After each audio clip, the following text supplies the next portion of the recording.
David, thank you for joining us. Thank you for having us. What brings you to World Water Week 2016? Well, I'm here with MadiDrop PVC. This is a new company that we're trying to introduce the world to what we're calling an amazing new technology for disinfecting water. What is the technology? It's a simple ceramic tablet. I have one here in my hand. It's just a tablet like this made of clay that's been impregnated with silver. And what happens is you drop this into a water storage container, it releases silver ions and disinfects the water, but it does that for 6 continuous months. So it ends up being a very low maintenance, easy method for keeping water clean and helping eliminate waterborne contamination. So what is the impetus for this project? There was some research done at the University of Virginia around the development of the product, and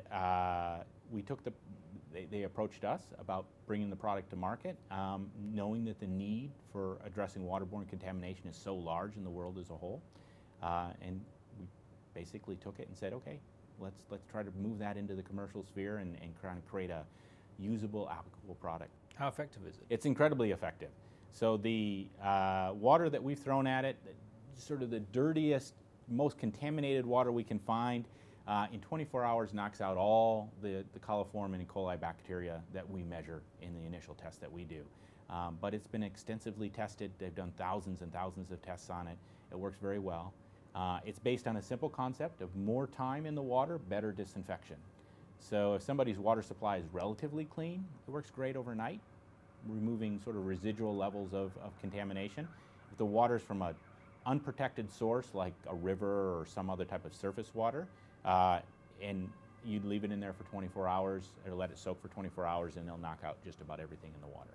So where are you in terms of deployment? Well, we're about 6 months into actually distributing and selling the MadiDrop. We're calling it the MDrop for short. Everybody's going to figure out the pronunciation of Madi.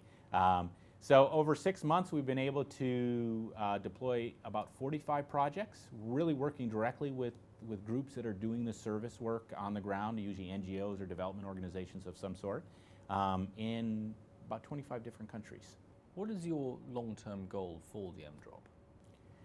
I think the goal of the company, the goal of the technology is to have an impact, to try to help address a portion, or as much as possible, a portion of the waterborne contamination issue that exists.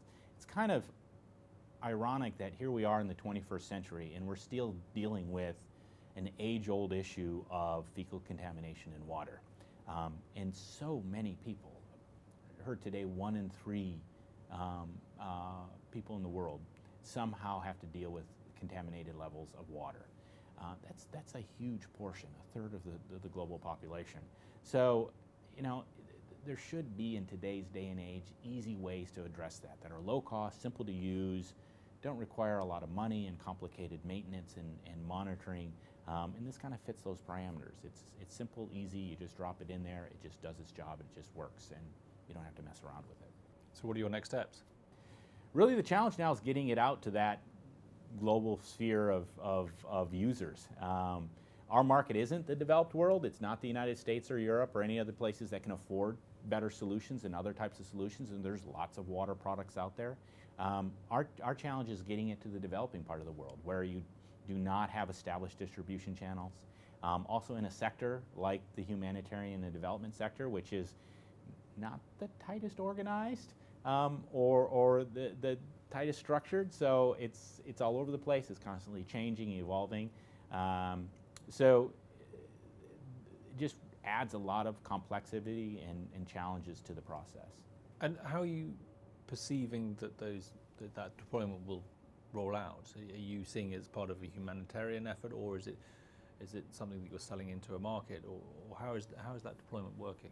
Well, we're trying to hit all the channels. So right now we're mainly working with humanitarian and development organizations, because it's a good way to sort of do product validation and market validation of the product, to show people like it and it works.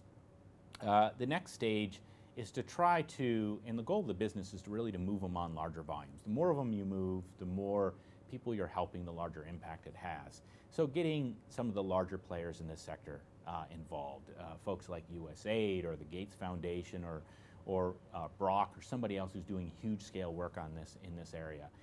Then they start using it as a sponsored product. They start deploying it in large numbers. But then you still, within country, in many areas, you still need to set up some sort of commercial distribution structure. So it really hits the gamut. And that's one of the challenging things is saying, okay, as a small startup company where your resources are limited, where do you target and how do you target the different channels to try to get the product out there? What does the future hold for MDrop? Well, we are looking at some strong opportunities and projects in Tanzania and South Africa, in India. Those will probably be our initial large market penetrations. We are getting interest to start to scale up the interest of the product to the tens or 50 or 100,000 units. And that's the immediate goal, is to sort of scale it up into that production scale and that delivery scale.